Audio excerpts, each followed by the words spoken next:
Have you seen the group chat? No. Please. It's my mom's Remembrance Day. Who's up?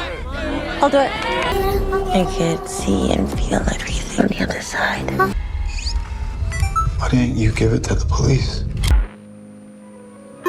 There is a dark and deeply haunted history. Sister isn't the first to go missing. What's left in Shelby Oaks? Don't be afraid. You should be proud of her. Top 10 movies made by YouTubers. For years, YouTube was seen as a stepping stone, a place for short videos, experiments, and internet fame that rarely translated beyond the screen in your pocket. But that idea didn't last. As the platform grew, so did the ambition of the people using it. What began as vlogs, comedy sketches, reviews, and short-form storytelling slowly evolved into something bigger. These creators weren't just chasing views anymore. They were learning how to tell stories, how to direct performances, how to build worlds, and eventually, how to make movies. Some of them brought their existing audiences along for the ride. Others quietly proved they could compete in spaces once reserved for traditional filmmakers. And a few surprised everyone by delivering films that stood on their own, not as YouTuber projects, but as legitimate cinema. These aren't just success stories about internet fame. They're about creative evolution, about learning the language of film outside film school, about taking risks, facing skepticism, and proving that talent doesn't depend on where you start, only on how far you're willing to push yourself. From horror to documentary, from indie drama to blockbuster superhero films, these creators didn't just cross over, they leveled up. These are the best times content creators made the leap from YouTube to full-on filmmaking. Number 10, Shelby Oaks. At number 10 is a film that carried enormous expectations long before anyone saw a single frame. Chris Stuckmann had spent over a decade building credibility as one of YouTube's most respected film critics. Unlike reaction-driven content, his reviews were thoughtful, measured, and rooted in genuine love for cinema. He spoke the language of structure, theme, pacing, and performance, and over time, his audience trusted that voice. So when Stuckmann announced that he wasn't just reviewing movies anymore, but writing and directing one himself, the response was immediate. Supporters were excited. Skeptics were ready to scrutinize. The pressure was unavoidable. Shelby Oaks marks Stuckmann's transition from commentator to creator, and fittingly, he chose the horror genre, a space he had openly championed for years. The film follows a woman searching for her missing sister, a paranormal investigator whose online ghost hunting show ends abruptly after a disturbing broadcast. When a cryptic clue arrives years later, the search reopens, pulling her into an abandoned town and a mystery that refuses to stay buried. What makes Shelby Oaks stand out isn't just its premise, but its ambition. The film blends traditional narrative filmmaking with found footage techniques, online video aesthetics, and analog horror influences. It understands how modern audiences consume fear, not just through theaters, but through screens, clips, and fragmented digital spaces. That hybrid approach feels intentional rather than trendy. It reflects a filmmaker who understands internet culture from the inside while still respecting cinematic grammar.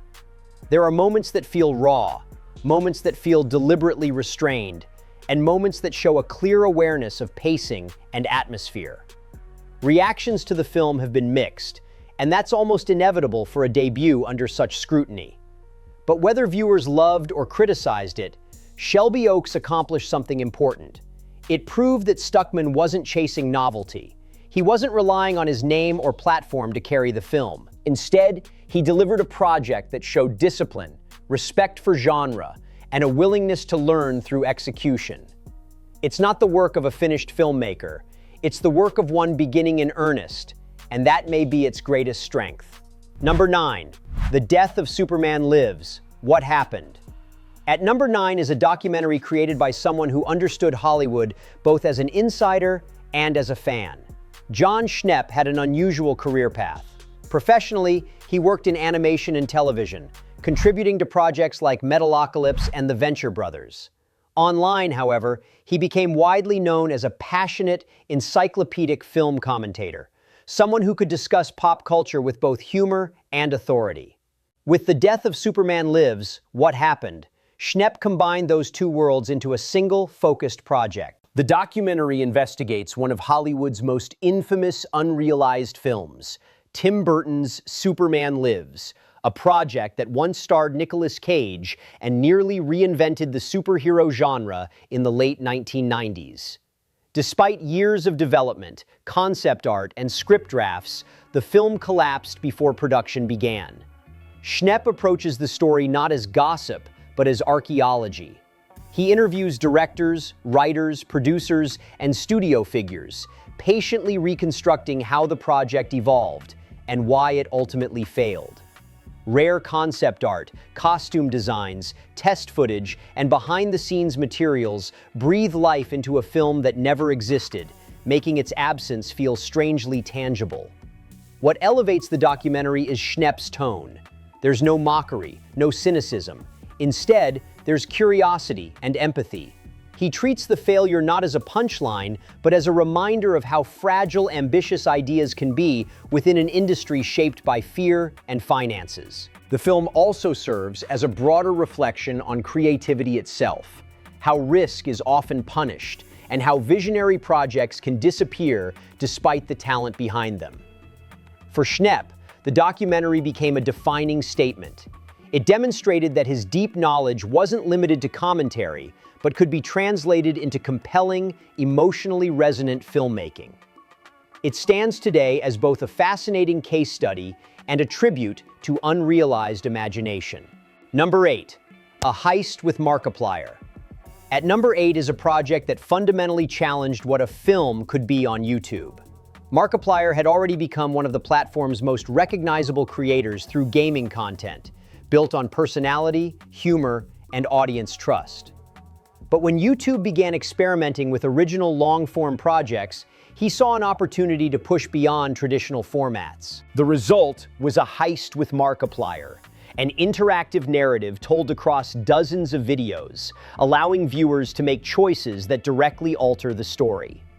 With more than 30 unique endings, the project operates as both a comedy and a structural experiment. The plot centers on a chaotic robbery that goes spectacularly wrong. At key moments, viewers are prompted to choose what happens next, clicking different paths that lead to wildly different outcomes. Some endings are absurd, some surprisingly dark, and others intentionally anticlimactic. What makes the project remarkable is its craftsmanship. Despite its silliness, A Heist with Markiplier is meticulously organized. Continuity is tracked carefully. Branching paths are clearly mapped. Performances are committed, and production design far exceeds what most viewers expect from YouTube projects. The interactivity isn't a gimmick, it's the foundation. Markiplier understands that engagement isn't just about watching anymore, it's about participation. By designing the story around that idea, he created something uniquely suited to the platform rather than forcing traditional cinema onto it. He later proved his versatility by writing, directing, and starring in Iron Lung, a conventional feature-length horror film that demonstrated tighter control and atmospheric restraint. Together, these projects show a creator who understands both the freedom of digital storytelling and the discipline required for long-form filmmaking, and how to move confidently between the two. Number 7, Pretend That You Love Me. At number 7 is a film that blurs the line between performance and reality so completely that it becomes impossible to tell where one ends and the other begins. Joel Haver built his audience on YouTube through awkward, surreal comedy sketches that felt intentionally rough around the edges. His visual style was unpolished, his humor uncomfortable, and his timing deliberately off. But beneath that surface-level absurdity was a creator deeply interested in emotion, connection, and loneliness. Pretend That You Love Me is where all of that crystallizes. The film begins deceptively simply. Joel goes on a series of dates with different women, each interaction filmed in a naturalistic, almost documentary style. The conversations feel real. The pauses feel real. The discomfort feels painfully authentic. At first, it seems like a loose collection of awkward encounters. Then, the film starts to change. As it progresses, the structure slowly unravels, revealing that these dates are part of a much larger emotional framework. Grief, isolation, artistic desperation, and self-awareness bleed into the narrative. Joel places himself directly at the center, not as a character to admire, but as one to question. What makes the film remarkable is its ambiguity. It's never entirely clear how much is scripted, how much is improvised, or how much is emotionally autobiographical. That uncertainty becomes the point. The audience is forced to sit with discomfort, not just romantic discomfort, but existential discomfort. Visually, the film remains minimal. There are no flashy sequences or dramatic camera movements. Instead, the power comes from intimacy. Close-ups linger too long, silence stretches, conversations feel unfinished. This restraint makes the emotional turns hit harder. Rather than offering catharsis, Pretend That You Love Me asks uncomfortable questions about why people create art, why they seek validation, and how loneliness can quietly shape identity. It's not a film designed to please everyone, and that's exactly why it works. For Joel Haver, the film represents a bold step beyond sketch comedy.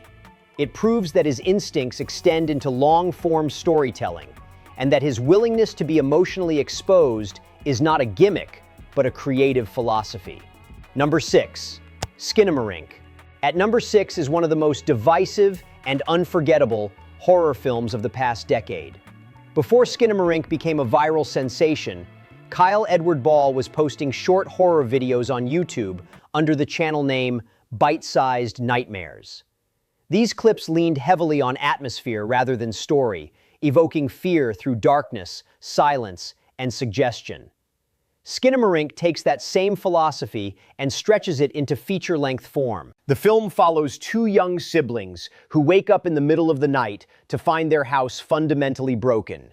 Doors and windows have vanished, their parents are gone, and something unseen seems to be watching from the shadows. Plot, in the traditional sense, is almost non-existent. Instead, Skinamarink operates like a memory or a nightmare. The camera often points at corners, ceilings, and dark hallways. Faces are rarely visible. Dialogue is sparse and often whispered. Long stretches pass with almost nothing happening, forcing the viewer to project fear into the void. For some, this approach is unbearable. For others, it's terrifying. The film taps into a very specific kind of childhood fear.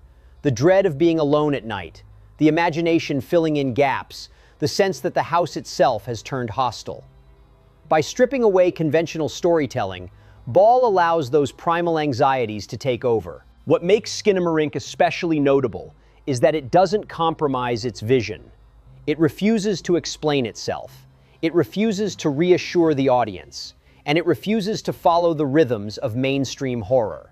Despite, or because of, this, the film became a cultural phenomenon.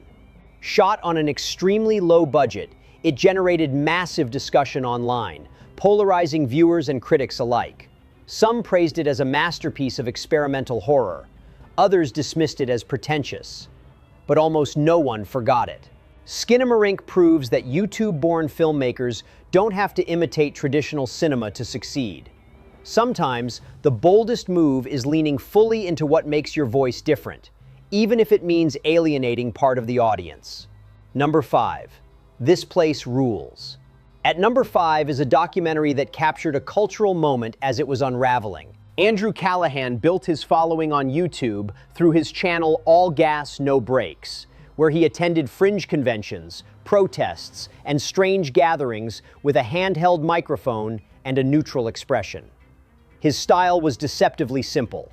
Let people talk, don't interrupt, don't editorialize. As the political climate in the United States grew more volatile, Callahan's work shifted with it. What began as oddball curiosity gradually turned into something more unsettling. rallies became angrier, conversations became more extreme, and the humor gave way to concern. This Place Rules takes that evolution and crystallizes it into a feature-length documentary. Rather than focusing on a single event, the film weaves together footage from across the political spectrum, capturing the emotional temperature of a country drifting toward open conflict. Callahan doesn't lecture. He doesn't frame heroes or villains. He just listens. That restraint is what makes the film so powerful. By refusing to guide the viewer toward easy conclusions, This Place Rules forces the audience to sit with discomfort. The result is a portrait of modern media ecosystems, how outrage spreads, how misinformation thrives, and how attention itself becomes a currency. For a filmmaker who started by interviewing people at flat Earth conventions, the leap to HBO-level documentary filmmaking could have felt jarring. Instead, it feels inevitable. Callahan's YouTube background didn't hold him back. It trained him to be present, adaptable, and fearless in chaotic environments. This Place Rules stands as proof that documentary filmmaking doesn't always require distance. Sometimes, it requires being exactly where the story is breaking. Number 4, Shazam. At number 4 is the most mainstream success on this list so far, and one of the clearest examples of a creator scaling up without losing their identity. Before directing major studio films, David F. Sandberg was best known online for his YouTube channel, Pony Smasher. There, he posted short horror films made with minimal resources but maximum ingenuity. His work was clever, efficient, and deeply aware of how to scare an audience quickly. One of those shorts went viral. That short eventually became Lights Out, a feature film adaptation that opened the door to larger projects. From there, Sandberg moved on to Annabelle creation, and then, unexpectedly, to the superhero genre. Shazam could have been a disaster. At the time, DC's cinematic universe was known for its darker, self-serious tone. Superheroes were brooding, stakes were apocalyptic, humor was limited. Shazam went the opposite direction. The film follows a foster kid who gains the ability to transform into an adult superhero simply by saying a magic word. Instead of leaning into darkness, Sandberg embraced sincerity, comedy, and childhood wonder. What makes Shazam work is how grounded it feels despite its fantastical premise. Number 3, Talk to Me. At number 3 is a film that shocked audiences not because of where it came from, but because of how confidently it arrived. Danny and Michael Philippou built their reputation on YouTube under the channel name RackaRacka, where their videos blended extreme stunts, dark comedy, over-the-top violence, and surprisingly precise filmmaking. For years, their work felt chaotic on the surface, but beneath that chaos was an understanding of timing, framing, and escalation. Talk to Me is where all of that discipline finally snapped into focus. The film follows a group of teenagers who discover an embalmed hand that allows them to communicate with the dead, as long as they don't let the spirits stay too long. What begins as a party trick quickly turns into obsession, and then into something far darker. What sets Talk to Me apart from standard possession horror is restraint. The scares are brutal, but they're purposeful. The violence isn't random. Each horrifying moment feeds into a story about grief, denial, and the dangerous ways people try to numb pain. The Philippou brothers use practical effects with surgical precision. Possession scenes are raw, physical, and deeply unsettling, not because they're flashy, but because they feel invasive. The horror doesn't just happen to the characters, it happens inside them. What makes this such a powerful YouTube to film transition is how invisible that transition feels. Nothing about Talk to Me suggests first-time filmmakers. The film is controlled, confident, and emotionally grounded. It announced the Philippou brothers not as viral creators who made a movie, but as filmmakers who had been preparing for this moment all along. Number 2, 10 Cloverfield Lane. At number 2 is a film built almost entirely on tension, and the trust that the audience will stay with it. Before stepping into studio filmmaking, Dan Trachtenberg was known online as a co-host of The Totally Rad Show and the creator of the viral short Portal: No Escape. That short in particular demonstrated his grasp of atmosphere, spatial storytelling, and escalating suspense. 10 Cloverfield Lane is where those instincts were tested at full scale. The film begins with a woman waking up in an underground bunker after a car accident. Two men tell her that the outside world has become uninhabitable. One of them seems helpful, the other seems terrifying. The question isn't just who to trust, it's whether reality itself can be trusted at all. Unlike its found footage predecessor, this film is intimate and claustrophobic. The camera rarely leaves the bunker. The story unfolds through conversations, silences, and subtle shifts in behavior. John Goodman delivers a performance that anchors the film's dread. His character is unpredictable, sometimes protective, sometimes menacing, keeping both the protagonist and the audience perpetually off balance. What makes Trachtenberg's direction so effective is patience. He resists the urge to explain too much too quickly. Every revelation is delayed just long enough to make the uncertainty unbearable. When the truth finally emerges, the film pivots, but never loses its emotional through line. 10 Cloverfield Lane proved that a creator with roots in online criticism and short-form storytelling could command a studio production without sacrificing intimacy or control. It's a masterclass in tension and one of the strongest debut features of the past decade.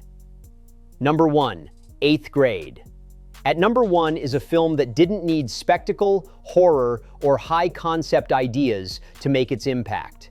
It only needed honesty. Bo Burnham is one of the rare creators who truly grew up on YouTube. He began posting comedy songs as a teenager, quickly gaining attention for his wit and self-awareness.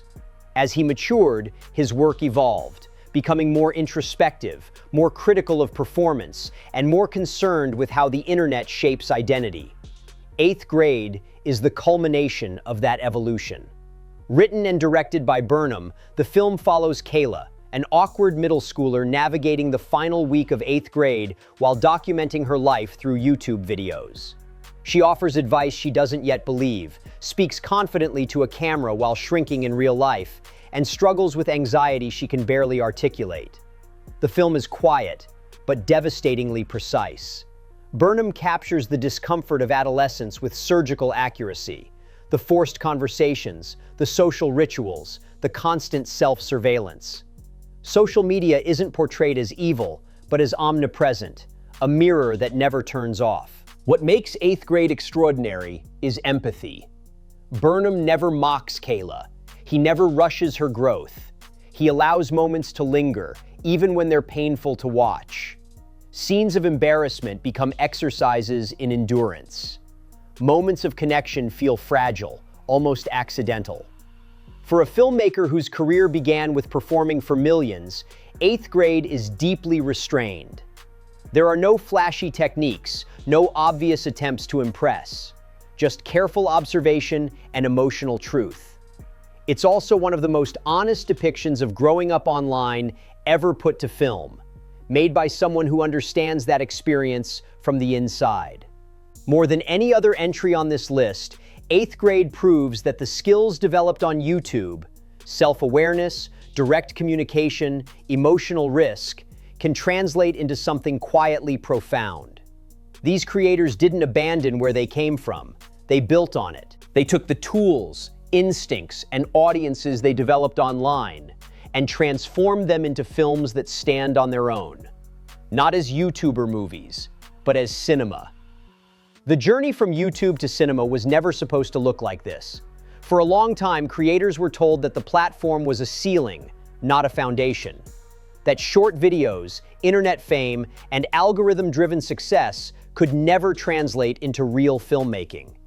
That Hollywood and YouTube existed in separate worlds, governed by different rules. These creators proved otherwise. Some arrived with millions of subscribers already watching their every move. Others crossed over quietly, letting their work speak before their names did. But all of them carried something unique with them, an understanding of audience, pacing, and authenticity shaped by years of direct connection. They didn't just learn how to tell stories, they learned how people respond to stories. That's what makes these transitions so compelling. Not every project was perfect. Not every leap landed cleanly. But each one demonstrated growth, the willingness to risk credibility, step into unfamiliar territory, and be judged by an entirely new standard. In horror, they brought fresh fear. In documentary, they captured moments others missed. In drama, they translated online vulnerability into emotional truth. And in blockbuster cinema, they proved that creative voice doesn't have to disappear at scale. What unites all of these filmmakers isn't platform or genre, it's courage. The courage to stop reacting to other people's work and start creating their own. As the line between internet content and traditional cinema continues to blur, stories like these are becoming less surprising and more inevitable.